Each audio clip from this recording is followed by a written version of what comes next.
मिळालीच पाहिजे. शेतकऱ्यांचे तात्काळ पंचनामे केलेच पाहिजे. अखिल भारतीय किसान सभेचा विजय असो. अखिल भारतीय किसान सभेचा विजय असो.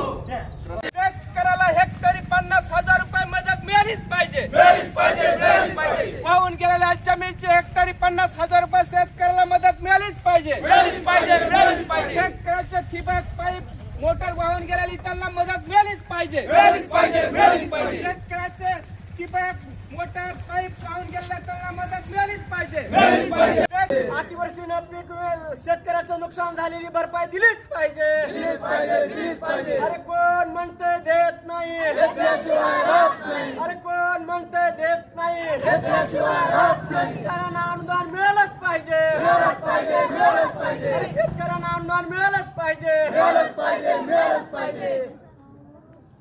आज अखिल भारतीय किसान सभेच्या वतीनं बीड जिल्ह्यामधल्या सर्व उपजिल्हाधिकारी कार्यालयावरती काल पहाटपासून जो ढगफुटी सदृश्य अतिवृष्टीचा पाऊस ज्या परिसरामध्ये झाला, या परिसरामधल्या नदी नाले ओढे काठच्या सर्व जमिनी ह्या जमिनी न राहता नदी वड्याचं पात्र बनलेले आहेत.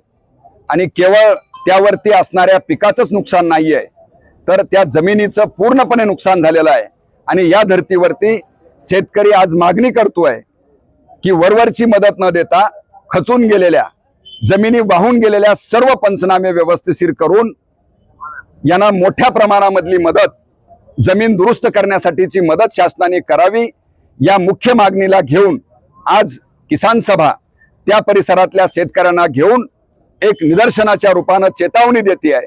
याची जर दखल घेऊन योग्य घोषणा सरकारनं केली नाही तर येत्या काळामध्ये किसान सभा तीव्र आंदोलन छेडण्याचा इशारा या माध्यमातून देते आहे.